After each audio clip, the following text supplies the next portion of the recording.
오늘은 이사야 28장을 하도록 하겠습니다. 1절에서 6절까지는 북이스라엘이 아수르에 멸망하기 직전에 나오는 경고의 말씀이고요. 그 뒷부분 7절부터 끝까지는 남유다에 대한 어떤 경고의 말씀이거든요. 술 취한 자, 에브라임의 교만한 면류관인 너 사마리아야, 너에게 재앙이 닥칠 것이다. 술에 빠진 주정꾼의 도성, 기름진 평야의 높은 언덕에 화려한 왕관처럼 우뚝 솟은 사마리아야. 시들어가는 꽃 같은 너에게 재앙이 닥칠 것이다. 이렇게 했어요. 이 표현이 굉장히 엄청 시적이죠. 굉장히 비유하는 북이스라엘의 어떤 타락 이런 것 때문에 지금 책망하는 말인데 이 표현이 굉장히 시적이라서 저주하는 말이긴 한데 아름다워요. 이 구절이.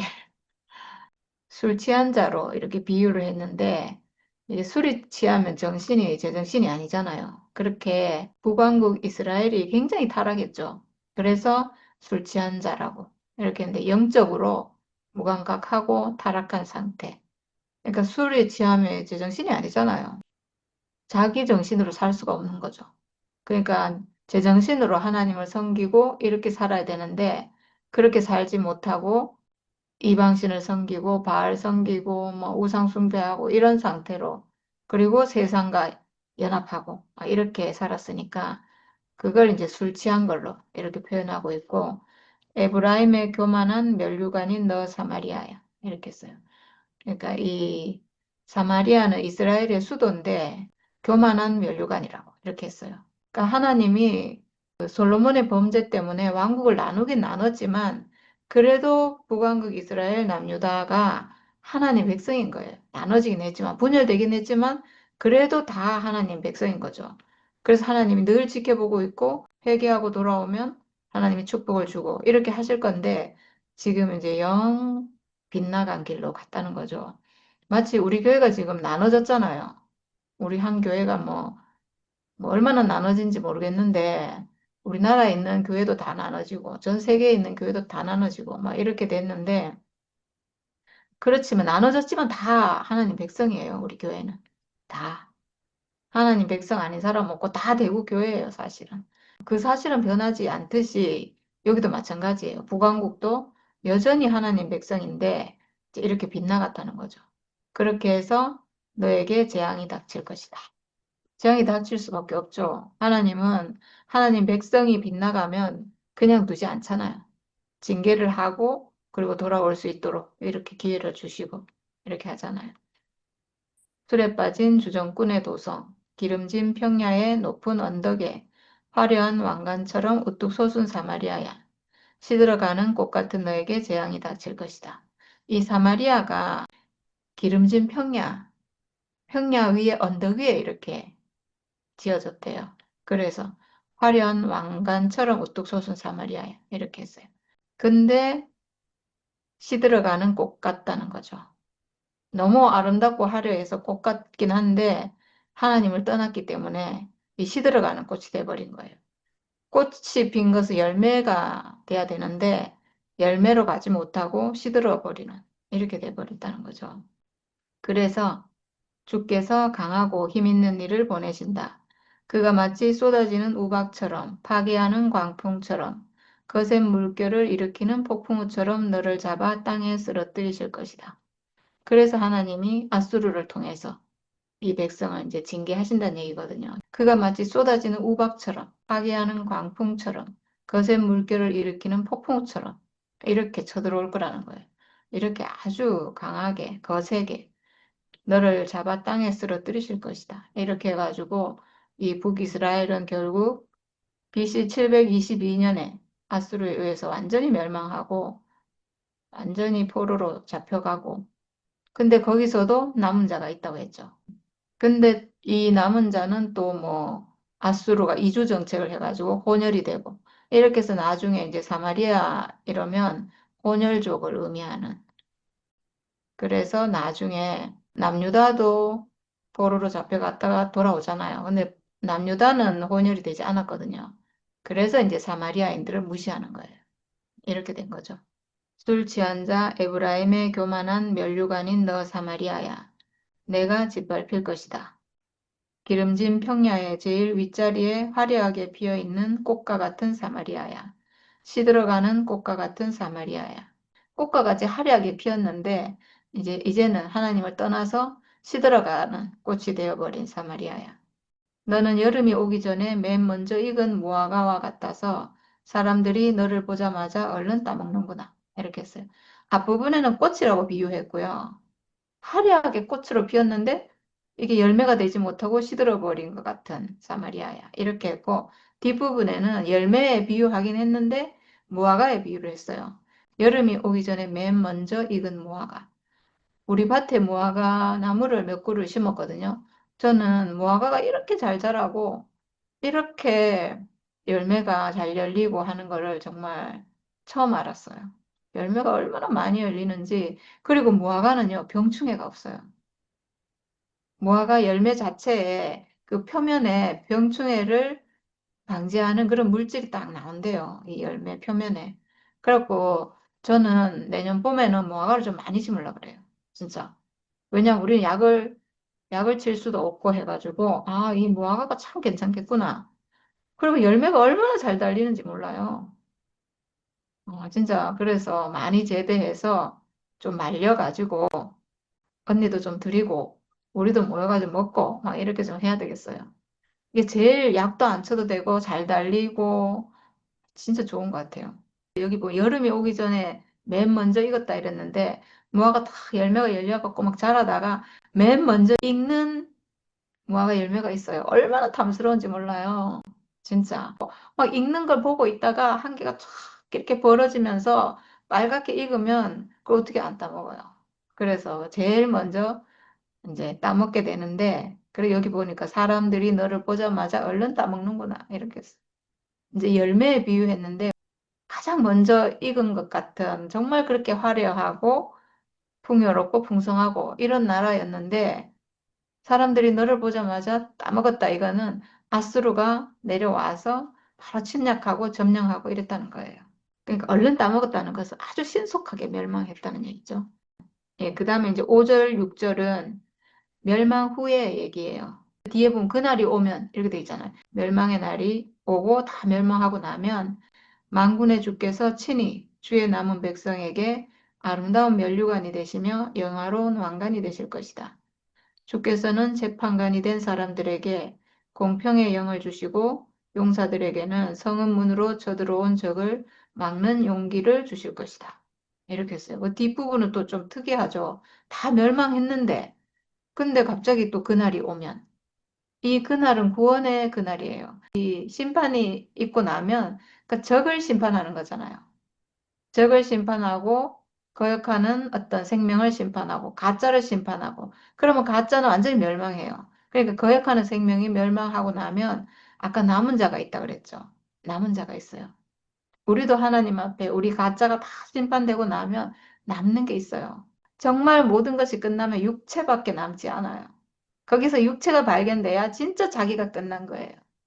생각의 모든 것이 끝나는 건데, 생각의 모든 것, 생각 안에 들어온 선악과의 모든 것이 끝나는 건데, 이 모든 것이 끝나면 정말 내 안에 생각이 있잖아요. 생각하는 기능이 있어서 이 선악과가 내 안에 들어와서 이 생각을 지배하고 있잖아요. 산원의 기능은 있고, 그리고 생각을 선악과가 지배하고 있는데, 모든 것이 끝났다는 건 선악과가 끝났다는 거거든요. 우리 안에서 끝나야 될 건 선악과밖에 없어요. 그래서 진짜 선악과가 끝났다면, 모든 것이 끝났다면 하나님이 지어주신 형상인 육체로 지어지고 숨쉬고 살아있고 생각하는 기능을 가지고 요게 탁 남아야 돼요. 요게 남는 게, 요게 발견되는 게, 이게 인식되는 게 정말 모든 게 끝난 거예요.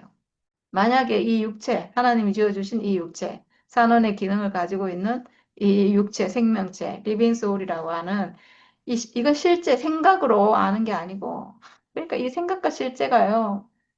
이게 이렇게 구분이 안 되는 거예요, 사람들이. 왜냐하면 이게 안 끝나기 때문에. 생각과 실제.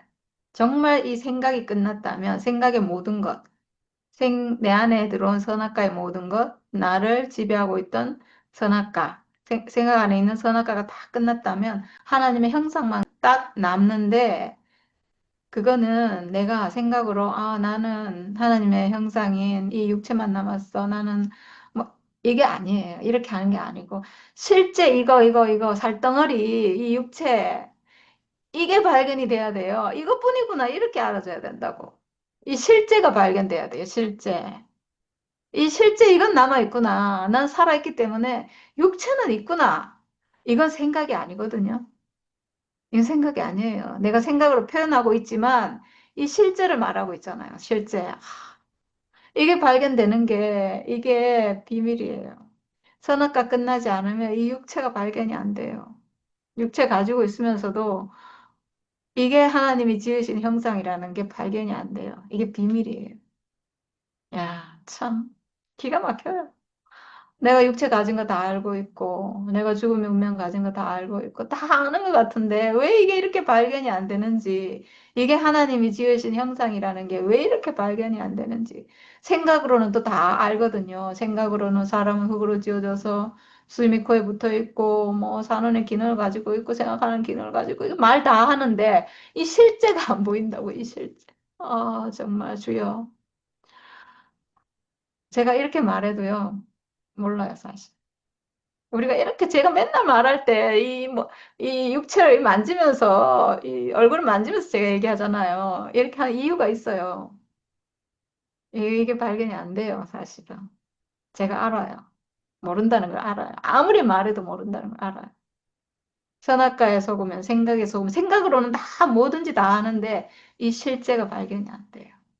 이 실제가 발견되는 게 이 육체 숨쉬고 살아있고 생각하는 기능을 가졌고 이게 하나님이 지으신 형상이고 아들이에요. 이게 복음의 완성이에요. 그래서 이 육체 이게 하나님 아들이고 하나님 형상이고 하나님 표현체고 이게 모든 것의 모든 것이고 이게 열매예요. 이 살덩어리 육체가 열매라고. 생명의 열매라고요. 이게 모든 것의 모든 것이고 하나님이 쓰시는 생명의 모든 거예요. 이게 복음이 이게 구속이 된 거예요. 회복이 된 거예요. 제가 지금 제 육체로 하나님 아들 형상이라고 하잖아요. 이건 태초에 하나님이 지어 놓으신 그 사랑으로 회복된 거예요. 나 자신이. 그러니까 이게 구속이 된 거죠. 원래 자리로 돌아온 거죠. 이렇게 발견이 돼야 돼요. 생각으로 하는 게 아니에요. 저는 지금 생각이라는 기능을 써서 이걸 표현하고 있지만 실제는 이 살덩어리 육체 이건 거야. 플래시. 말씀이 육신이 되어 이럴 때 육신, 플래시. 고기 덩어리, 살. 이거야, 살. 살. 비밀입니다. 그렇게 남은 백성에게 아름다운 면류관이 되시며 하나님이 남은 백성이 이 살덩어리 육체 이거예요. 하나님이 아무리 우리를 심판하시고 우리 모든 것이 완전히 끝나고 나도 남는 건 이 육체가 남아 있어요. 이 육체는 죽어야 없어지잖아요. 내가 살아있는 한, 내가 살아서 하나님께 심판받으면 이 육체는 남아 있는 거예요. 그래서 남은 자는 이 육체가 남은 사람이에요. 육체를 회복한 사람. 육체밖에 남지 않은 사람. 모든 게 끝나고, 모든 게 끝나고 육체만 남은 사람. 이게 남은 자예요. 그러니까 하나님이 이 사람, 이 형상이잖아요. 형상만 남았잖아요. 그러니까 이 사람에게 하나님이 친히 아름다운 면류관이 되시고, 하나님이 우리의 면류관이죠. 하나님이 우리의 영광이고, 하나님 우리의 생명이고, 우리의 모든 것이고, 이렇게 되신다는 거예요. 영화로운 왕관이 되실 것이다. 당연히 되겠죠. 그러니까. 이 사람은 회복된 사람이니까. 하나님 쓰려고 지어놓은 사람이니까. 이렇게 회복이 되는 거예요. 내 안에 있는 거짓 세력은 심판을 받고, 그 선악과가 나에게서 끝나고, 멸해지고, 나는 하나님의 형상으로 드러나고, 내 육체는 하나님이 지어놓은 그 사람으로 회복이 되고, 그럼 하나님 나에게 오시고, 나를 쓰시고, 그래서 나에게 아름다운 면류관이 되시고, 영화로운 왕관이 되시고, 그리고 재판관이 된 사람들에게 공평의 영을 주시고, 용사들에게는 적을 막는 용기를 주실 것이다. 이랬어요. 공평의 영을 주시고, 적을 막는 용기를 주실 것이다. 우리가 공평의 영이라고 할 수 있는 그리스도의 생명을 우리가 받았고, 그리고 적을 막는 용기, 적을 이기는 무기를 가진 사람이니까 당연히 적을 이길 수 있는 승리자, 그 사람으로 회복이 되는 거죠. 네, 그 다음에 이제 7절부터는 남유다에 대한 얘기가 이제 쭉 나와요. 독한 술에 취한 예언자들 이러면서 이제 엄청나게 책망하는 얘기가 쭉 나오거든요. 유다 사람이 포도주에 취하여 비틀거리고 독한 술에 취하여 비천거린다. 제사장과 예언자가 독한 술에 취하여 비틀거리고 포도주 항아리에 빠졌다. 독한 술에 취하여 휘청거리니 환상을 제대로 못 보며 판결을 올바로 하지 못한다. 이렇게 했는데 이게 지금 이제 북이스라엘이 멸망하고 난 다음에 남유다예요. 그러면 북이스라엘이 멸망하는 거 보고 남유다는 또 정신을 차려야 되잖아요. 근데 그렇지 못하다는 거예요. 포도주에 취하여 비틀거리고 이랬는데 이거는 세상의 어떤 기쁨이죠. 우리가 하나님께서 주시는 어떤 기쁨에 취해야 되는데 그 기쁨을 말할 때도 포도주라고 하지만 이 사람들은 지금 세상이 주는 어떤 포도주에 취해서 비틀거린다고 하잖아요. 하나님이 주시는 기쁨에 취하면 비틀거리지 않죠. 예. 그리고 독한 술에 취하여 비천거린다. 제사장과 예언자가 독한 술에 취해서 비틀거리고 포도주 항아리에 빠졌다. 완전히 타락했다는 거죠. 제사장과 예언자가 하나님 앞에 있는 제사장과 예언자까지 이렇게 됐다면 이제 뭐 다 타락했다고 봐야 되겠죠. 남유다도 이런 상황이라는 거예요. 이 독한 술에 취해 세상에 취한 거죠. 세상에 취해서 뭐 정신이 없는 거니까 그래서 하나님이 보여주시는 환상을 제대로 볼 수가 없고 그러니까 당연히 판결도 제대로 할 수 없고 환상이라는 것은 하나님 보여주시는 환상이고 판결도 하나님의 공의로 판결해야 되는데 하나님을 떠나고 지금 세상에 빠져 있으니까 이게 제대로 될 수가 없는 거죠. 지금 나라를 이끌어 가야 되는데 제사장과 예언자가 지금 나라를 이끌어 가야 되잖아요. 근데 제대로 그렇게 할 수 없다는 거죠. 그래서 술상마다 토한 것이 가득하여 더럽지 않은 곳이 없다. 이건 지금 남유다의 어떤 상황을 이렇게 묘사한 것 같아요. 그래서 제사장들이 나에게 빈정거린다 이랬는데 이 나는 이제 이사야를 말하는 거죠. 이 제사장들이 이사야에게 빈정거린다는 거예요. 왜냐하면 이사야는 와가지고 하나님 말씀을 지금 전하거든요. 지금 뭐 이런 것도 얘기하고 얼마나 얘기를 많이 했겠어요. 하나님께로 돌아오라. 북왕국 이스라엘이 그 하나님의 징계를 받고 지금 저렇게 망하고 죽고 포로로 잡혀가는 것을 보지 않았느냐. 하나님 앞으로 돌아오라. 이렇게 얼마나 많이 얘기했겠어요. 그러니까 이 사람들이 이사야에게 빈정거리면서 저자가 누구를 가르친다는 건가? 저자의 말을 들어야 할 사람이 누구란 말인가? 젖된 아이들이나 가르치라고 하여라. 젖을 먹지 않는 어린 아이들이나 가르치라고 하여라. 저자는 우리에게 한자 한자, 한절 한절, 한 장 한 장 가르치려고 한다. 이렇게 했는데, 그러니까 이사야가 하나님 말씀을 막 전하잖아요. 이사야가 전하는 말씀은 하나님의 메시지, 아주 단순 명료한 하나님의 말씀을 전하는데, 사실은 그게 이 사람들은 평생 하나님의 율법, 하나님의 규례를 어떻게 따라야 된다는 걸 알고 뭐 이렇게 했던 사람들인 거예요. 그러니까 다 아는 거죠. 모르겠어요. 다 알죠. 그러니까 아는데 이사야가 또 나와서 그런 말 하니까 이제 듣기도 싫다 이거죠. 네가 뭐 우리를 가르치려고 하냐? 다 알고 있다 우리도 잘하고 있다 이런 거겠죠. 그러니까 이사야가 하는 말은 단순해요. 하나님 앞으로 돌아와라. 율법을 지켜라. 오직 하나님만 의지해라. 뭐 이런 말을 했을 건데 그런 말 지겹게 알고 있고 이미 알고 있고 네가 뭔데 우리를 가르치냐 이렇게 돼 있겠죠. 그러니까 그거 우리 다 아는 거다. 어린아이나 가르쳐라. 이렇게 무시하고 멸시하고 조롱하고 경멸하고 막 이렇게 했다는 거죠. 안 듣는다는 거죠. 그러니까 이 지금 타락한 제사장, 예언자들이 얼마나 영적으로 무감각하고 그리고 교만한지 알 수 있는 그런 구절이죠. 한자 한자 한절 한절 한 장 한 장 가르치려고 한다. 이렇게 했는데 저는 이거 보면서 우리 교회 생각이 났어요. 왜냐하면 제가 그런 얘기 많이 들었기 때문에. 제가 간증을 하면 너무너무 사람들이 싫어했는 게 제가 죽음을 얘기하잖아요. 죽음의 운명으로 나는 예수 하나 됐다. 나는 육체를 가진 사람이더라. 나는 육체로 하나님 아들이더라. 제가 막 이렇게 얘기하잖아요. 그러면 이 사람들이 사람이 육체 가진 거 다 알고 있고 사람이 죽음 가진 거 다 알고 있다. 왜 그걸 그렇게 계속 얘기하냐. 지겹다. 그건 모르는 사람 누가 있다고 계속 그 얘기하냐. 이런 얘기, 이렇게 얘기를 많이 했거든요. 그리고 어떤 사람은 우리 가르치려고 계속 저 얘기한다. 막 이렇게 얘기했어요. 진짜로 그랬잖아요, 교회에서. 이게 같은 단어지만 다른 말이에요. 제가 지금 아까 육체를 얘기했잖아요. 이 몸을 만지면서 사람은 이 육체로 하나님 형상이다. 이 말을 여기 말이 똑같은 말이에요. 이 말이 우리가 전에도 이 말 했어요, 사실은. 우리는 육체로 숨이 코에 붙었고 숨쉬고 살아있고 산원의 기능을 가지고 있고 우리는 이 육체로 하나님 형상이다. 이 말을 해요. 전에도 했고 지금도 해요. 근데 근데 지금 제가 그 말을 하잖아요. 그럼 저는 다 알던 말인 거예요. 그 말을 왜 저렇게 미친 듯이 하는가? 짜증 나는 거죠, 말하자면. 그거를 이제 새로 알았다고 하고 그거를 막 계속 얘기하니까 아니 다 하는 걸 왜 가르치려고 하냐? 이렇게 하는 거죠. 그 얘기 많이 들었어요. 근데 이게 말은 같은 말이고 단어는 같은 단어인데 실제로는 달라요. 달라요. 생각으로 그 말 다 할 수 있거든요. 사람은 육체를 가진 존재다. 이 말 누가 모르면 그거를 그 말 하면 기가 막힌 거죠. 근데 우리가 하는 말은 그게 아니고 지금 실제를 보고 이 실제를 말하고 있잖아요. 아, 이거였구나. 우리가 지금까지 말했던 게 이 몸이었구나. 이 실제구나, 실제. 말도 아니고 이론도 아니고 지식도 아니고 실제구나. 내가 언젠가 죽음이 오면 죽음 앞에 딱 서가지고 내 몸이 죽을 건데 그 실제의 죽음, 내 육체가 가지고 있는 그거구나. 이게 하나님이 쓰시는 거구나. 이렇게 저는 사실 이게 실제가 발견돼가지고 너무 신기해가지고 매일 말하는 거거든요. 지금 말해도 저는 신기해요. 지금 말해도.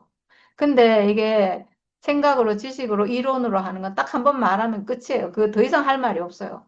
근데 저는 매일 말해도 새롭거든요. 매일 말해도 이 육체였단 말인가? 이거였단 말인가?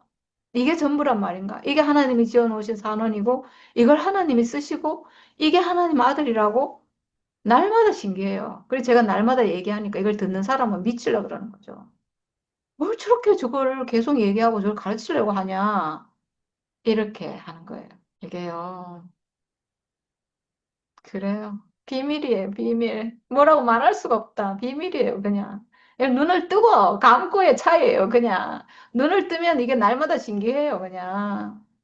아유, 참 뭐라고 할 말이 없어. 네. 그래서 이렇게 이사야가 단순하고 아주 기초적인 가르침만 반복한다고 이 사람들이, 이 제사장, 예언자들이 비웃었다는 거죠. 아주 무시하고 멸시하고 조롱하고 아주 경멸하고 막 이렇게 했다는 거예요. 우리 교회 사람들이 저를 얼마나 무시하고 멸시하고 조롱하고 혐오하고 목사님이 혐오한다 하더라고. 네가 죽음을 말하니까 사람들이 혐오스럽게 생각하잖아 이러더라고요. 왜 죽음을 말하는데 왜 혐오스럽게 생각해요? 사람은 죽음의 운명을 가졌다. 이게 왜 혐오스러운 말이냐고. 예? 선악과는 천사는 혐오스러워 하겠죠. 사탄은 혐오스러워 하겠죠. 죽음이 오고 자기는 죽음이 오면 멸해져야 되니까 혐오스러워 하겠지만 사람이 왜 그 말을 혐오스러워 하냐고. 다 죽음의 운명 가졌는데 왜 죽음이란 말을 왜 하면 안 되냐고. 그러면 하나님이 사람을 죽음의 운명 가진 존재로 지은 게 잘못 지은 거예요? 하나님이 그럼 잘못 지은 거네요. 이 죽음이 혐오스러운 거면. 사람은 죽는 운명 가진 존재로 지어졌는데 그게 자랑스럽고 감사하고 하나님의 은혜지 왜 이게 혐오스럽고 말하면 안 되는 일이냐고. 말도 안 되는 거죠. 이렇게 무시한 거예요.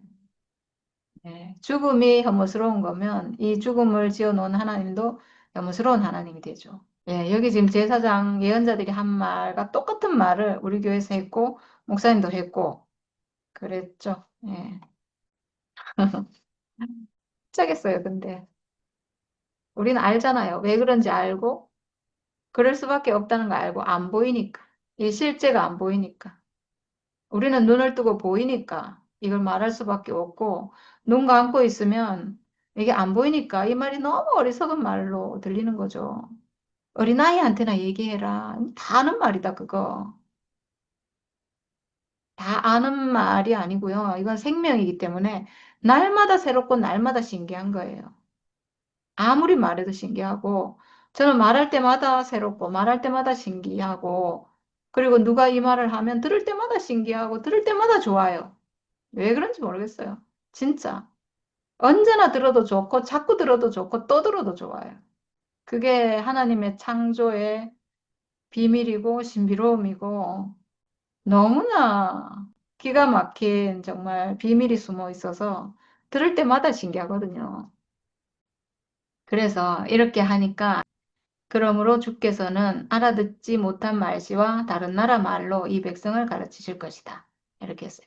이렇게 알아들을 수 있는 말을 하니까 이렇게 조롱하고 무시하고 멸시하니까 그래? 그러면 알아듣지 못하는 말로 해줄게.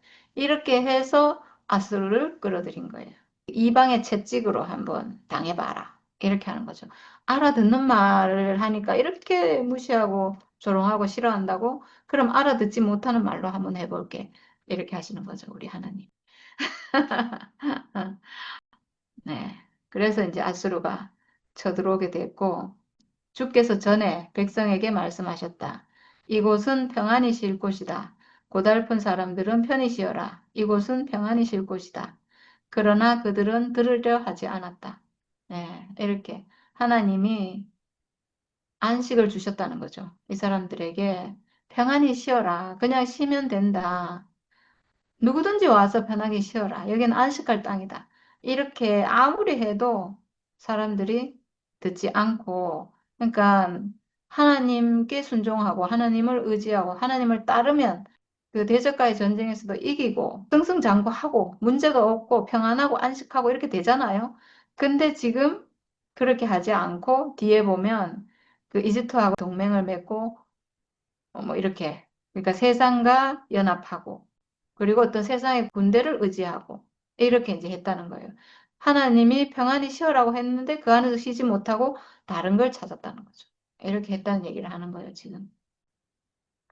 그래서 주께서는 그들에게 말씀하신다. 차부라차부, 차부라차부, 카부라카부, 카부라카부, 제르샴, 제르샴. 그래서 그들이 가다가 뒤로 넘어져서 다치게 하시고 덫에 걸려서 잡히게 하려 하신 것이다. 이렇게 했어요. 굉장히 특이한 단어가 나오죠. 이게 표준 세번역에는 이렇게 원어로 이렇게 나오고요. 개역 개정이나 개역 한글에 보면 이제 우리말로 풀어서 이렇게 써놨어요. 경계에 경계를 더하며 교훈에 교훈을 더하며 여기서도 조금 저기서도 조금 이런 말이라고. 그러니까 이런 뜻인가 봐요. 근데 이걸 여기는 원어로 이렇게 적어놨는데 이 말이 이 지금 이스라엘의 제사장 예언자들이 이사야에게 이렇게 말했다는 거죠. 이사야가 지금 막 하나님 말씀을 전하잖아요. 전하니까 차브라 차부 차브라 차부 카브라 카부 카브라 카부 제르샴 제르샴 이렇게 너는 왜 이렇게 말하냐 이런 뜻이겠죠. 이사야가 하는 말이 이런 말이라는 거예요. 경계에 경계를 더하며 교훈에 교훈을 더하며 여기서도 조금 저기서도 조금 왜 이렇게 말하냐 이렇게 이제 이사야에게 항의를 했다는 거죠. 근데 하나님이 그 사람들이 썼던 말을 그대로 쓰면서 이렇게 심판받을 것이다. 이 말을 지금 하고 있는 거예요. 지금 표준 세번역에는 원어 그대로 적어놨잖아요. 그래서 왜 그렇게 했냐 하면 예언자의 말을 따라하는 뜻없는 소리일 수도 있다. 이렇게 해놨더라고요. 그러니까 그 사람들이 그렇게 말한 것을 그대로 뜻없이 그냥 따라하면서 여기 표현해놨다. 이런 말인 거죠. 그러니까 이사야를 조롱하는 사람들이 하는 말을 그대로 가지고 와서 하나님이 그 사람들을 심판할 때 그대로 썼다는 거예요. 그래서 이 사람들이 뒤로 넘어져서 다치게 하시고 뒤로 넘어져서 다쳤다는 것은 이 뒤로 넘어지면 위험하잖아요. 그래서 회복이 좀 힘든 그렇게 다치게 하시고 덫에 걸려서 잡히게 하려 하셨다. 자기들이 옳다고 이사야를 무시하고 이렇게 했는데 결국은 뒤로 넘어져서 다치고 올무에 걸려가지고 빠져나오지 못하고 이렇게 된다는 거죠. 그러므로 주의 말씀을 들어라. 너희 조롱하기를 좋아하는 자들아. 예루살렘에 사는 이 백성을 다스리는 지도자들아. 너희는 자랑하기를 우리는 죽음과 언약을 맺었고 수월과 언약을 맺었다. 거짓말을 하여 위기를 모면할 수도 있고 속임수를 써서 몸을 감출 수도 있으니 재난이 닥쳐와도 우리에게는 절대로 미치지 않는다. 이렇게 써요. 지금 남유다에서 아수르를 불러가지고 북이스라엘을 치도록 했죠. 왜냐하면 북이스라엘이 지금 남유다를 공격해 와서 아하스 왕 때 그 하나님께 의지하지 못하고 아수르를 불러와가지고 북이스라엘이 결국 멸망했잖아요. 근데 이 아수르가 북이스라엘 멸망시키고 그대로 돌아갔냐 하면 그게 아니에요. 남유다에도 이제 조공을 바치라 하고 막 이렇게 해요. 계속 그 강한 힘으로 당연히 더 밀고 내려오겠죠. 그냥 어떻게 이 적이 물러가겠어요. 그럴 리가 없죠. 그러니까 지금 이제 남유다에 어떤 어려움이 온 거예요. 아수르 때문에. 이때 지금 하나님을 의지하고 가야 되잖아요, 사실은. 근데 그렇게 하지 않고 이 사람들이 누구와 언약을 맺었냐면 이집트에 도움을 요청해요. 겉으로는 강한 아수르를 앞에서 대놓고 거역하지는 못하고 이 아수르를 대항하기 위해서 뒤로는 이집트하고 지금 동맹을 맺어요. 그러니까 여기 보면 죽음과 언약을 맺었고 스월과 협약을 맺었다. 이렇게 하는 말이 지금 이집트와 언약을 맺었다는 그 말을 지금 이렇게 표현하고 있는 거예요. 그러니까 너희는 자랑하기를 우리는 지금 아주 강한 세상의 어떤 세력과 동맹을 맺었기 때문에 우리는 안전하다. 이런 말 하는 건데 거짓말을 하여 위기를 모면할 수도 있고 속임수를 써서 몸을 감출 수도 있으니 이랬는데 지금 표면적으로는 아수르에 굴복하고 이렇게 하잖아요. 하면서 뒤로는 이집트하고 동맹을 맺고 지금 이렇게 하고 있으니까 거짓말 하는 거잖아요. 아수르에 거짓말하고 지금 이집트하고 동맹을 맺고 막 이렇게 자기들은 지금 막 거짓말을 해서라도 위기를 모면하고 속임수를 써서라도 지금 이렇게 한다는 거예요. 그래서 우리는 무슨 수를 써서라도 이 문제를 지금 해결할 거고 그래서 우리에게 재난이 미치지 않을 것이다. 이렇게 아주 자랑을 하고 있다는 거죠. 우리는 지금 이거를 아주 잘 헤쳐나가고 있다. 그러니까 아까 이 사람들이 독한 술에 취해가지고 휘청거리고 막 이렇게 한다고 했는데 지금 하는 일이 그런 거예요. 지금 아주 강한 적이 아주 위협하고 있는데 그 아까 환상을 못 보고 판결을 올바로 못 한다 했는데 지금 독한 술에 취해가지고 세상에 취하고 우상에 취하고 이렇게 해서 분별이 안 되니까 이집트하고 동맹을 맺는 이런 어리석은 짓을 한다는 거죠. 이집트는 강한 어떤 세상이잖아요. 그러니까 세상의 어떤 것을 빌어서 세상의 어떤 것과 연합해서 이 문제를 해결하려고 하는 이런 어리석은 결정을 하게 됐다는 거죠, 결국. 이렇게 지금 제대로 분별을 못 한다는 거예요. 그러므로 주 하나님께서 이렇게 말씀하신다. 내가 시온에 주춧돌을 놓는다. 얼마나 견고한지 시험하여 본 돌이다. 이 귀한 돌을 모퉁이에 놓아서 기초를 튼튼히 세울 것이니 이것을 의지하는 사람은 불안하지 않을 것이다. 이렇게 했어요. 이거는 정말 그 그리스도에 대한 어떤 계시의 말씀이라고 할 수도 있고요. 요거는 그대로 사실은 그리스도에 대한 계시잖아요. 여기서 지금 모퉁이 돌이 나오는데 그래서 아마 나중에 그리스도께서 모퉁이 돌이 되셨다. 이런 표현이 나오는 것 같아요. 여기에 근거해서. 그러니까 시온에 주춧돌을 놓는다. 이랬어요. 시온, 하나님과 사람이 연합한 도성. 하나님과 사람의 연합. 결국은 그리스도죠. 이 그리스도가 하나님 나라의 주춧돌이 된다는 얘기예요. 네. 거기에 주춧돌을 놓는다. 얼마나 견고한지 시험하여 본 돌이다. 이랬어요. 그리스도. 지금까지 역사가 내려오면서 하나님이 시험해 보셨죠, 사실은. 예, 그래서 하나님과 함께하면 승리한다. 이걸 시험해 봤잖아요. 많은 사람을 통해서 시험해 봤어요. 모세를 통해서도 시험했고 여호수아를 통해서도 시험해 봤고 여호수아는 완전히 승리하는 장수였잖아요. 하나님과 함께함으로 여호수아를 통해서 시험했고 수많은 사람을 통해서 다윗을 통해서도 시험했고 하나님과 함께하면 승리한다.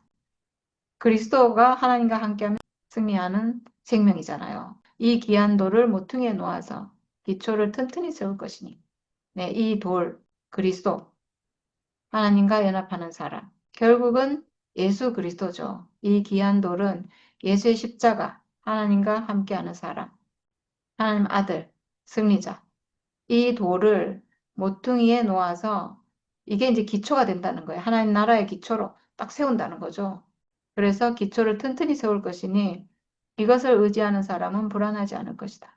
그러니까 지금까지 구약의 역사에서 쭉 내려왔잖아요. 아브라함부터 해가지고 쭉 내려오는 역사에서 그 그리스도를 향해서 온 거예요. 이 사람들이 다. 하나님이 그리스도를 목표로 그 사람들을 이끌어 오시고 복 주시고 인도하시고 이렇게 하신 거예요. 그리고 그 길에서 떠나면 또 징계하시고 가난해지면 또 돌아오고 어디로 돌아온가? 그리스도 안으로. 그 사람으로 회복시키기 위해서 하나님이 계속 사람을 이끌어 온 거죠. 예, 그래서 이 사람을 모퉁이 돌로 세우고 기초로 세우고 그래서 이것을 의지하는 사람은 불안하지 않을 것이다. 그러니까 하나님 앞에 있는 사람은 영원한 평안을 누릴 것이다. 안식하고 불안하지 않을 것이다. 예. 근데 지금 하나님께 의지하지 못하고 세상을 의지하러 가잖아요. 이집트를 의지하고 이렇게 이집트와 동맹을 맺고 이 적을 물리치려고 하니까 그건 안 된다. 지금 이거를 의지해야 된다. 하나님이 세워놓으신 이 생명을 의지해야 된다. 이걸 얘기하고 있는 거예요. 내가 공평으로 줄 자를 삼고 공의로 저울을 삼을 것이니 거짓말로 위기를 모면한 사람은 우박이 휩쓸어가고 속임수로 몸을 감춘 사람은 물에 떠내려갈 것이다. 이랬어요.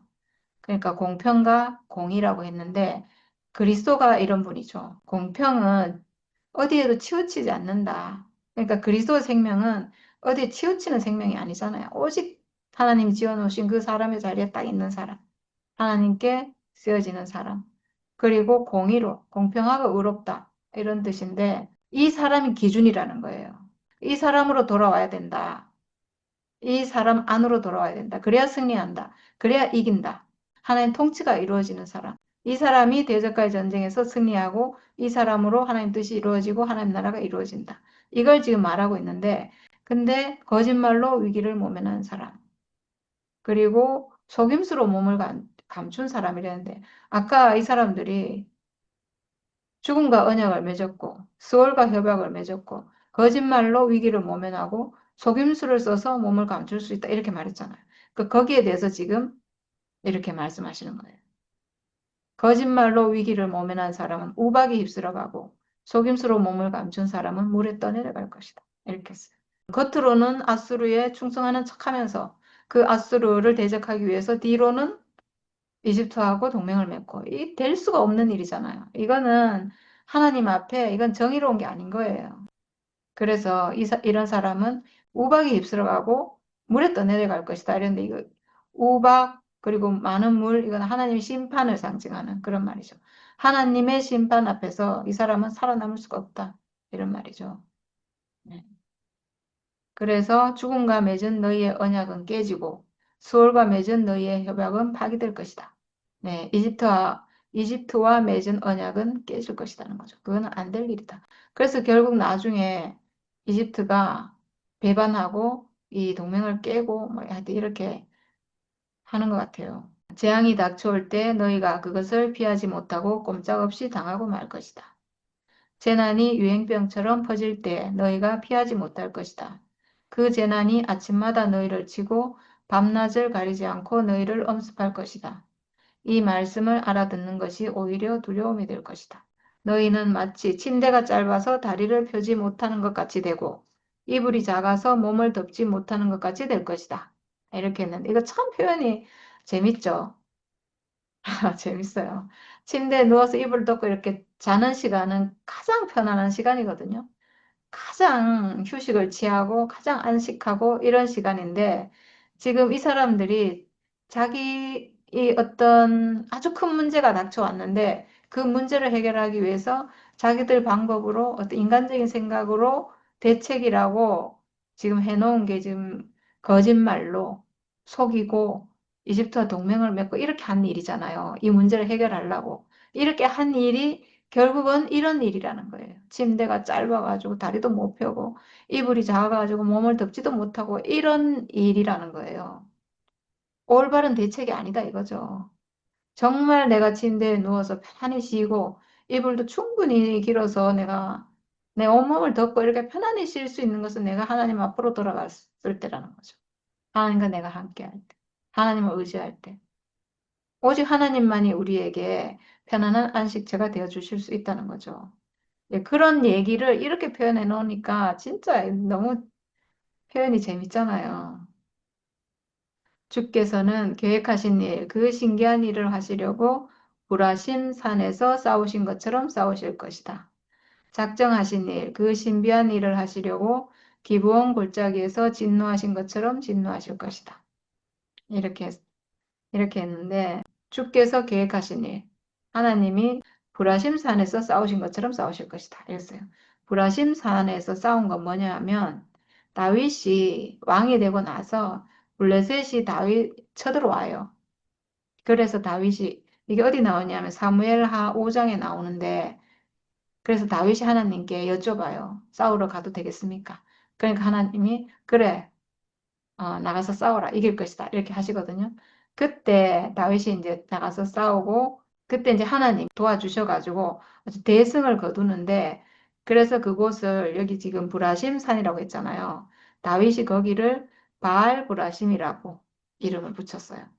이게 무슨 뜻이냐면 여호와께서 물을 흩음같이 내 앞에서 대적을 흩으셨다. 이런 뜻인데 그때 하나님이 다윗을 도와서 싸우셨다는 거죠. 그래서 이렇게 말했고 그 다음에 기브온 골짜기에서 진노하신 것처럼 진노하실 것이다. 이렇게 했는데 이거는 이제 여호수아 10장에 나와요. 기브온이 여호수아 찾아와가지고 아주 멀리서 온 것처럼 속이고 우리와 동맹을 맺읍시다. 이렇게 하고 동맹을 맺었잖아요. 그래서 지켜주기로 하고 이렇게 하고 돌아갔는데 나중에 알게 됐어요. 그렇지만 이미 하나님 앞에서 이거 맹세한 거기 때문에 이제 동맹을 맺었는데 이걸 알고 아모리 족속이 기브온을 쳐들어와요. 그래가지고 이 기브온이 여호수아에게 막 빨리 그 도와달라고 막 요청을 하거든요. 그래서 여호수아가 가서 싸워요. 그때 하나님이 또 도와주셔가지고 이렇게 하나님이 도와주셔가지고 이제 승리했다. 이거예요. 그 일을 얘기하면서 이렇게 하실 것이다. 하나님이 친히 싸우실 것이다. 하나님이 친히 징계하실 것이다. 이 말을 하는 거죠. 그러니 너희는 내가 경고할 때에 비웃지 말아라. 그렇게 하다가는 더욱더 궁지에 몰리고 말 것이다. 만군의 주께서 온 세상을 멸하시기로 결정하셨다는 말씀을 내가 들었다. 그러니까 제발 내가 이렇게 경고하는데 비웃지 말고 좀 들어라. 이렇게 이사야가 간곡하게 지금 부탁하고 있어요. 백성들에게. 제발 돌아오라고. 그러니까 이사야는 정말 이 백성들을 사랑하는 그런 마음으로 지금 계속 이렇게 얘기하고 있는 것 같아요. 돌아오라고. 마지막까지. 하나님이 이렇게 징계하시기로 결정했다. 그러니까 제발 돌아오라. 이 말을 지금 하고 있는 거죠. 그래서 지금 마지막에는 이사야가 이 하나님 마음을 백성들에게 알리려고 지금 이렇게 표현하고 있어요. 너희는 귀를 기울여서 나의 목소리를 들어라. 주의 깊게 내가 하는 말을 들어라. 씨를 뿌리려고 밭을 가는 농부가 날마다 밭만 갈고 있겠느냐? 흙을 뒤집고 썰어질만 하겠느냐? 밭을 고르고 나면 소회양 씨를 뿌리거나 대회양 씨를 뿌리지 않겠느냐? 밀을 줄줄이 심고 적당한 자리에 보리를 심지 않겠느냐? 밭 가장자리에는 귀리도 심지 않겠느냐? 농부에게 밭농사를 이렇게 짓도록 일러주시고 가르쳐 주신 분은 바로 하나님이시다. 소회향을 도리깨로 쳐서 떨지 않는다. 대회향 위로는 수레바퀴를 굴리지 않는다. 소회향은 작대기로 가볍게 두드려서 떨고 대회향도 막대기로 가볍게 두드려서 떤다. 사람이 곡식을 떨지만 나달이 바스러지도록 떨지는 않는다. 수레바퀴를 곡식 위로 굴릴 때에도 말 발굽이 그것을 으깨지는 않는다. 이것도 만군의 주께서 가르쳐 주신 것이다. 주님의 모략은 기묘하며 지혜는 끝없이 넓다. 이렇게 표현했는데, 와, 이게 너무 놀라워요. 너무 지금 씨를 뿌리고 밭을 갈고 뭐 이렇게 하는 농부에 비유해서 하나님 마음을 지금 이사야가 표현하고 있어요. 이 표현이 기가 막혀요. 진짜. 제발 하나님 앞으로 돌아오라고 지금 하나님 마음을 표현하는 건데, 씨를 뿌리는 농부가 날마다 밭만 갈고 있겠느냐, 흙을 뒤집고 썰어질만 하겠느냐 이랬는데 맞잖아요. 그래서 그거 하려고 하는 게 아니고 씨를 뿌리려고 하는 건데 지금 이스라엘을 하나님이 징계하시잖아요. 심판하고 징계하는 건 밭을 가는 일이랑 같은 거거든요. 하나님이 씨를 뿌리기 위해서 이 백성들을 준비해야 되는 거예요. 빗나가고 이탈했기 때문에 징계를 해서라도 다시 돌아오도록 하나님이 씨 뿌릴 수 있는 사람으로 돌려야 되는 거예요. 그래서 지금 이런 일이 있지만 하나님이 진노하시고 하나님 심판이 있지만 돌아오게 하기 위한 거다. 이 말을 하는 거예요. 그렇지만 날마다 밭만 갈고 있겠느냐? 날마다 이렇게 징계만 하시겠느냐? 그렇지 않다. 이 얘기를 하고 있고 밭을 고르고 나면 백성이 준비되고 나면 하나님이 씨를 뿌리신다. 소회향 씨를 뿌리고 대회향 씨를 뿌리고 뭐 이렇게 했는데 이게 어떤 향신료 작은 씨앗이래요. 그래서 이것도 뿌리고 밀도 뿌리고 보리도 뿌리고 기리도 뿌리고 이렇게 종류대로 하나님이 씨를 뿌리려고 하신다. 이거는 이제 어떤 사람을 다 비유하는 거죠. 다양한 사람들 이런 사람들을 심으려고 지금 하나님이 이렇게 준비하고 있고 때가 되면 씨를 뿌리실 것이다. 그러니까 농사 짓는 농부도 이렇게 하는데 이렇게 하는 게 다 하나님이 가르쳐 주신 거다. 하나님도 이런 분이다. 이런 거죠. 이렇게 얘기하고 그다음 이제 추수하는 얘기를 하면서 소회양은 도리깨로 쳐서 떨지 않는다. 이게 작은 향료 씨앗이니까 작은 거예요. 그러니까 도리깨로 쳐서 떨면 이게 다 부서지고 이렇게 하겠죠. 그러니까 추수할 때도 하나님이 그 곡식에 맞게 추수를 한다는 거예요. 대회향은 수레바퀴를 굴리지 않는다. 수레바퀴 굴려버리면 또 터지잖아요. 다 으깨지고 이러잖아요. 그렇게 하시지 않는다. 하나님이 알아서 하신다. 그래서 작은 소회향, 대회향 이렇게 아주 예민하게 추수해야 될 것은 작대기로 가볍게 두드리고 막대기로 가볍게 두들겨서 떤다. 농부도 이렇게 하는데 하나님이 그렇게 하시지 않겠냐? 사람에 따라서 하나님이 하신다. 그리고 지금 도리깨나 수레바퀴는 이게 좀 곡물, 뭐 곡식을 지금 추수할 때 쓰는 거잖아요. 그래서 그 곡식을 추수할 때도 이 나달이 다스러지도록, 부서지도록 하지 않는다. 도리깨로 치고 수레바퀴로 굴리지만 도리깨로 치는 것은 콩 같은 거 왜 도리깨로 쳐가지고 알이 이렇게 분리되도록 하잖아요. 이렇게 하고 그리고 수레바퀴로 하는 것은 그 뭐 나달 있잖아요. 보리나 밀이나 벼나 이런 거 추수할 때 그 껍질하고 알곡을 분리할 때 그런 거 할 때 수레바퀴를 쓴다는 거예요. 이렇게 하나님이 이렇게 한다는 거예요. 나달이 바스라지도록 떨지 않고 수레바퀴를 곡식 위로 굴릴 때에도 말 발굽이 그것을 으깨지는 않는다. 이렇게 알아서 추수를 한다는 거예요. 하나님이. 다 하나님이 알아서 하신다. 하나님이 이런 분이다. 하나님 앞으로 돌아오라. 이거를 지금 이사야가 이렇게 말하고 있어요. 아, 진짜 저는 표현이 너무 멋지다는 생각이 들어요. 이사야가 아주 표현의 기재 같아요. 정말 시적으로, 아주 문학적으로. 와, 정말 이 구절을 읽으면 누가 이 마음을 돌이키지 않을 수 있겠어요. 예. 이것도 만군의 주께서 가르쳐 주신 것이다. 주님의 모략은 기묘하며 지혜는 끝없이 넓다. 예, 우리 하나님은 이런 분이라는 거죠. 정말 맞는 것 같아요. 이렇게 말 안 듣는 사람에게 하나님이 찾아오시고 어쩔 수 없어 징계하시고 포로로 잡혀가게 하시고 근데 또 가난하니까 또 돌아오게 하시고 그리고 포로로 잡혀갈 때 가난한 사람 또 남겨놨잖아요. 이렇게 하나님이 주수를 알아서 이렇게 하시는 거예요. 그리고 결국에는 안 돼가지고 예수를 우리에게 주시고 그래서 예수의 죽음으로 모든 만민을 다 구원할 수 있도록 이렇게 하신 분이 하나님이시잖아요. 그러니까 정말 우리 하나님의 지혜는 측량할 수가 없고 우리 하나님의 모략은 정말 기묘하고 정말 기묘해요. 전 진짜 놀라워요. 얼마나 놀라우면 제가 맨날 이 얘기를 하면서 맨날 신기하고 감사하고 은혜가 되고 이렇게 써요. 아, 생명은 조금씩 날마다 자라는데 자랄 때마다 신기하잖아요. 이파리 볼 때마다 신기하고 생명 안에 있다면 지겨운 말이 없어요.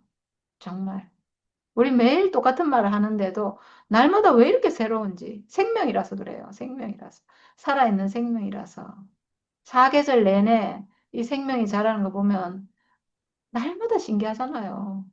그런 것처럼 우리가 생명 안에 있어서 날마다 똑같은 말을 하는데도 날마다 감탄하고 날마다 감격하고 날마다 감동하고 그래요. 진짜. 하나님이 우리를 한시도 지겹게 하지 않는 그런 생명 안으로 우리를 이끄셔가지고 이렇게 정말 신기한 눈을 뜨게 해줘가지고 정말 너무 감사하고 정말 여한이 없고 정말 우리 하나님 너무 감사하고 찬양합니다. 네, 오늘은 뭐, 예, 북이스라엘하고 남유다 거기에 대한 경고 말씀이다 이렇게 딱 하면서 야, 그 진짜 아까 그 표현이 계속 남네요. 농부가 밭을 계속 밭만 갈겠느냐. 예, 농부 얘기하니까 내 이야기처럼 들려서 기억이 계속 남는데 예, 그 밭을 가는 거 진짜 그 얘기를 들으면서도 진짜 뭐라 합니까? 상식적으로 누구든지 그렇죠. 밭 갈아놓고 그냥 마는 게 아니고 밭 가는 것은 뭘 씨 뿌리고 씨를 뿌리는 건 또 열매를 추수하기 위함이고 다 이런 목적이 있어 하는 건데 야, 그 진짜 하나님이 징계하시는 것도 목적이 있구나. 징계가 계속 되는 게 아니구나. 야, 그렇게 볼 때 하나님 얼마나 사람들이 이 회복되기를 바라고 진짜 당신과 함께하기를 원하는지 그 마음을 그렇게 표현하는 것 같아서 너무 이렇게 참 와닿네요.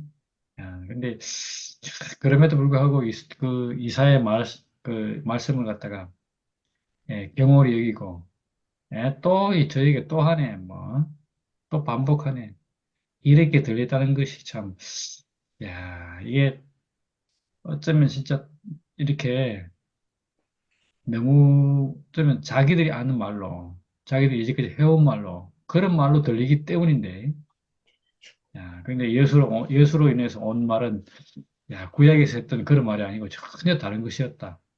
이렇게 진짜 내가 이제까지 생각지 못했던 내가 이제까지 본 적 없는 내가 경험하지 못했던 뭔가 똑같은데 거기서 뭔가 다른 거.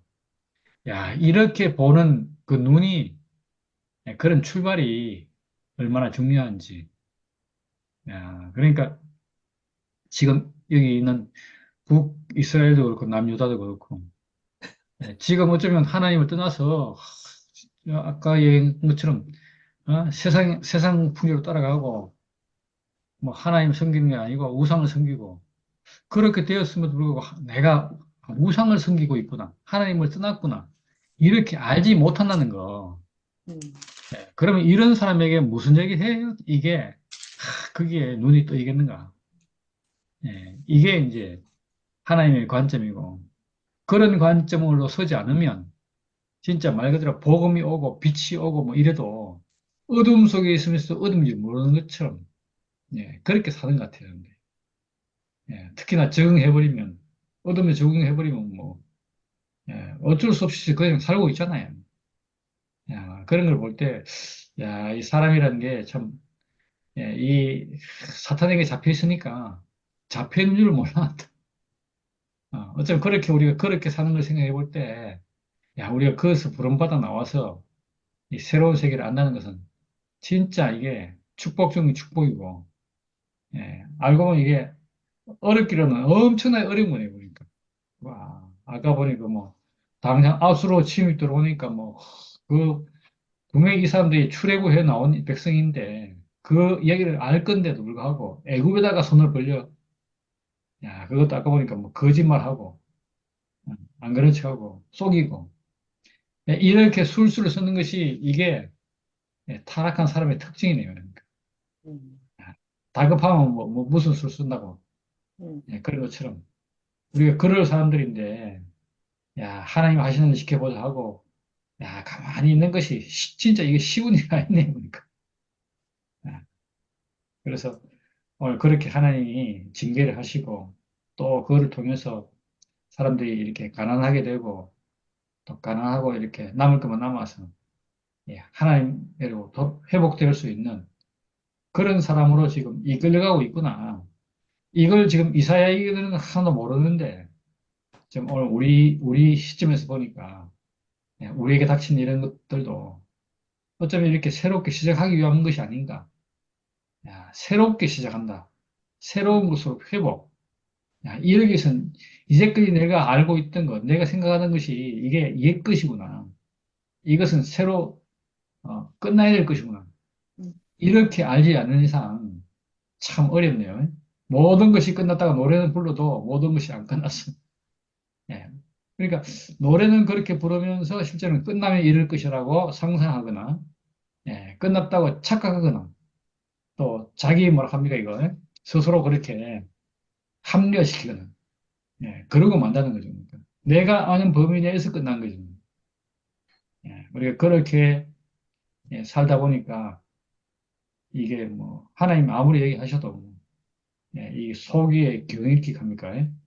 예, 그런 식이 되기 너무 쉬운데 야 어떻게 이게 하나님이 이 선택한 사람은 야 어떻게 그렇게 한마디만 들어도 알고 그거에 대해서 이렇게 딱 반응을 하는지 야 그래 보니까 진짜 이 어려운 시대는 예, 그런 사람들 때문에 우리가 새로운 힘을 갖고 소망을 두고 예, 살 수 있는 것 같아요.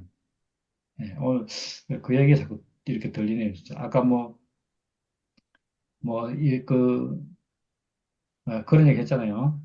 그, 뭡니까, 하나님이 하시는 일이 아주 그 독특하게, 누굽니까, 갑자기 어디 생각이 안 나. 기본 식구들, 음, 보라심산에서 한 얘기하고 기본 일인 거. 야, 이런 일을 경험한 사람들도 있을 건데, 이런 일을 경험해도 그 당시는 너무 신났는데, 이런 사람들 역시 또 어디냐? 사람으로 돌아가 버렸다는 거예요. 예, 그러니까 이런 식으로 어떤 기적이나 바깥으로부터는 큰 능력은 순간 우리가 감동하고 기뻐하고 즐거움하고 은혜를 누리고 혜택을 받고 이럴 수는 있는데 인생의 변화는 안 생긴다는 거. 야, 그래서 이런 것 때문에 예수님이 오셨는데 그 예수님이 오신 것도 어쩌면 이런 기적, 예, 어떤 놀라운 일, 야, 엄청난 우리에게 혜택, 여기에 머물고 말아버리니까 이것이 변화로 갈 수 있는, 예, 아까 그 땅을 갈고 거기서 예, 하나님께서 하시는 일을 지켜볼 수 없는 땅을 왜 갈았을까? 씨를 뿌리기 위함이고, 씨를 왜 뿌렸을까? 예, 곡식을 키우기 위함이다. 곡식을 왜 키웠을까? 열매를 거두기 위함이다. 아, 추수를 위한 것이구나. 야, 그래서 그걸 먹고 우리가 살 수 있겠구나. 이렇게까지 모른다는 거죠, 이제. 그러니까 사람이 이렇게 진짜 예, 와서 말씀을 딱 알아듣는데 그게 진짜 내 삶을 변화시킬 때까지 이렇게 변화되는 것이 참 이게 하나님의 엄청나게 큰 은혜구나. 한편은 그렇지만 또 사람들의 변화가 그렇게 어쩌면 쉬운 일이 아니구나. 물론 대적하는 사탄이 이렇게 사람을 잡고 있어서 그렇지만은 그런 부분 때문이겠지만은 야, 우리가 이렇게 눈치를 채고 알아채고 우리가 이렇게 참 삶이 바뀌고 그 인생관이 바뀌고 사람의 실제가 뭐가 실제인지를 확실히 이렇게 알아채는 그런 사람으로 살아가는 것이 얼마나 이것이 이제 큰 은혜인지. 우리는 육체가 실제인 줄 우리가 알잖아요. 야, 처음에는 생각이 실제로 살았는데 그 생각이 실제로 하고 살았는데 알고 보니까 이게 이념이었어, 이념. 실제가 아니었어. 야, 근데 알고 보니까 육체가 실제. 이를 딱 알고 나니까 하나님은 이 실제를 이용하셔가지고 하나님 나를 이루시고 하나님 모든 이런 이 실제를 위해서 실제를 통해서 일하시고 실제를 위해서 일하시고 실제로 또 나타내시고 그러신다는 것이 얼마나 우리에게 큰 힘이 되고 굳건한 반석이 되고 예, 확실한 믿음이 되는지 이런 믿음이 되니까 아까 밑에서 뒤 마지막에 나왔던 것처럼 하나님에 대한 믿음이 이제 생기게 되는 거잖아요. 야, 그러니까 이 믿음으로 우리가 딱 사니까 이게 확고한 방패가 되는 거죠. 어떤 뭐라고 할까? 사탄의 유혹이나 사탄의 어떤 속임수가 와도 이 믿음 때문에 우리가 흔들리지 않고 예, 불화살을 갖다 막을 수 있는 방패가 된다는 것이 이게 참 확실한 실제 안에서 나를 알고 그 실제로 살아갈 때 그때 우리가 그런 힘을 가지게 되는데 그때까지 야, 이 사탄의 불화살을 막을 수 있는 것이 우리 막아준 것이 이것이 우리에게 얼마나 큰 은혜인지 우리에게 그런 시간들을 지나서 우리가 다 이렇게 야, 하나님의 그 목적과 계획과 그 안에서 인생의 실제로서의 인생의 삶이 얼마나 이 가치 있고 은혜롭고 또 이렇게 뭐라 합니까? 뭐 많은 일들이 있잖아요. 은혜, 뭐, 걱정, 근심 없는 거.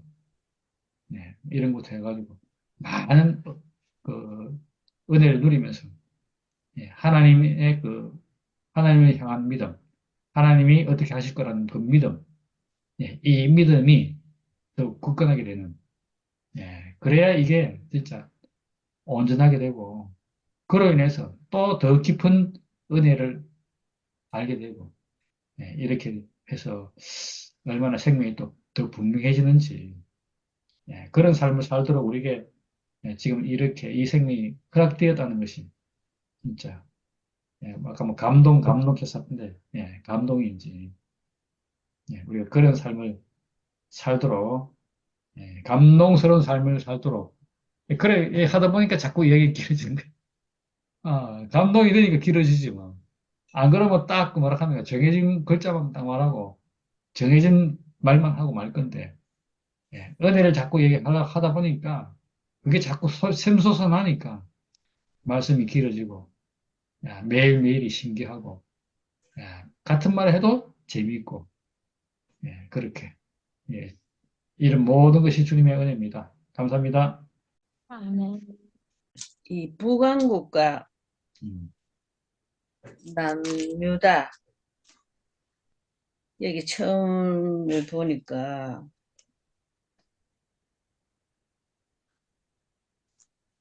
왜 이렇게 그 북왕국을 볼 적에도 굉장히 화려하게 살았다. 이거는 그 넉넉하게 잘 살았는가 봐. 사람이 잘 살고 그럼 넉넉하고 화려하게 살면은 우리 아담 안에서 보면은 음, 전부 향락을 누리려는 거라.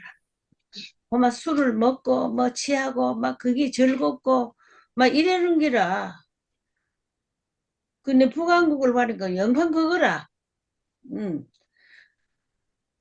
남유다도 보니까 이 선지자들이 진실이 술 먹고 음, 하나도 정신 못 차리는 거라. 술 독에 빠져갖고. 그래갖고 하나님을 따르겠나 이거지. 전부 다 평안을 주고 좀 잘 살게 되면은 전부 하나님 거역하는 거라. 왜? 술 취하는 사람이 어디 뭐 애나 어른이나 술 취해가지고 있으면 그 집구석 망한다 하잖아. 술로 망한다 하잖아. 노름하면 노름으로 망하고. 그렇듯이 이 양쪽이 전부 술로 지금 망하는 거라. 그래서 하나님이 계속 이 술에 대한 얘기를 하신 것 같아. 그런데 술이 늘 즐거움을 취하다 보니까 하나님 말씀이 들리겠나 이 말이라. 안 들리지. 이리 하나님은 계속 이렇게 돌아오라고 나만 봐라 하는 식으로 늘 그렇게 말씀을 하는데 뭐 어저께나 하나님 말을 안 듣고 뭐 이런 말을 돌려대고 저런 말을 돌려대고 자 거짓말로도 돌려대고 이래 해가 자꾸 변명을 하고 참 인생이 이 아담 안에서는 어쩔 수 없구나. 이렇게밖에 살 수가 없는 거라. 하나님은 참 보다가 너희들이 그날에 오면 너희가 내 말을 듣는 날에는 이 하나님의 그 지혜가 얼마나 이 참 말씀이 참 오묘하게 하는데 너가 이리 하나님께 그래서 너가 돌아오면은 밭을 가라. 저건 너가 씨를 뿌리고 다 하는 거 이것도 하나님의 그 지혜로운 말을 다 가르쳐 주는 거라 백성에게. 그럴 때도 그 말을 안 들어요. 얼마나 하나님이 기가 막히겠노. 나는 이거 보니까 순전히 그런 말이라. 그런데 야, 뭐 이 사람들뿐 아니고 우리도 똑같은 사람이더라고. 나도 내 살은 걸 보니까 딱 그렇게 살았어. 왜 하나님을 거역하고 뭐 다른데 무슨 일이 즐거움이 있으면은 그 쑥 빠질 수밖에 없어 이 인생이. 빠져갖고 하나님은 조금 나중에 이런 식으로 항상 이런 밀어놓는 거라. 아이고, 참, 이래 있기는 하나님이 우리를 보실 때 얼마나 답답하고 음, 기가 막히겠어. 한 가지 한 가지마다 다 하나님을 의지하고 하나님과 함께, 그리고 이거는 다윗의 삶을 본다든가, 그 히스기야가 이제 왕 이름들도 다윗이 본다. 음, 하나님 말씀을 딱 공경하는 사람들을 전부 다 보면은 일거일동 이 삶의 하나하나가 전부 하나님 앞에 의지하는 거라. 음, 물어보고. 그렇게 하나님은 그게 너무 귀해서 그럴 때마다 이렇게 해라 저렇게 해라 전부 축복으로 다 해준 거라. 음, 그런데 그렇지 못하고요. 지가 너무 지금 뭐 잘났어, 잘 나간다 싶으니 그냥 이 평이 저 평이 되고 지대로 살으니까 하나님이 보실 때 얼마나 노하시겠어. 음, 그러나 이제 결국 이제 그거에 대해서는 그 징계도 뭐 말은 잠깐 나오지만은 그보다도 결국 하나님 이 이스라엘을 어? 놓지 않고 그 시를 하나님은 항상 기억을 해서 그 시를 이래서 끝까지 하나님이 이 이스라엘 이 백성의 이 그루터기를 없애지를 안 하고 항상 이렇게 이날까지 지금도 그렇지 하나님이 내가 잘 모르기는 하게 한다 봐는 그렇게 그래 하는데 참 이게 뭐 그 나라만 생각할 게 아니고 당장만 나를 생각을 해도 하나도 그 다를 게 없고 나도 음, 그렇게 살은 사람이고 한데 아 그래도 우리가 이제는 참 하나님을 알고 하나님을 의지하고 이렇게 이제 살라고 우리가 애를 쓰잖아. 그래 안 될 때도 있다 하더라도 그래도 첫째 하나님 우리가 먼저고 모든 것을 이건 하나님 앞에 맡기고 하나님을 의지하고 산다는 이 현실적인 우리의 삶이 이 회복된 삶으로 사니까 아 참 하나님께서 기히 여길 수밖에 없겠구나.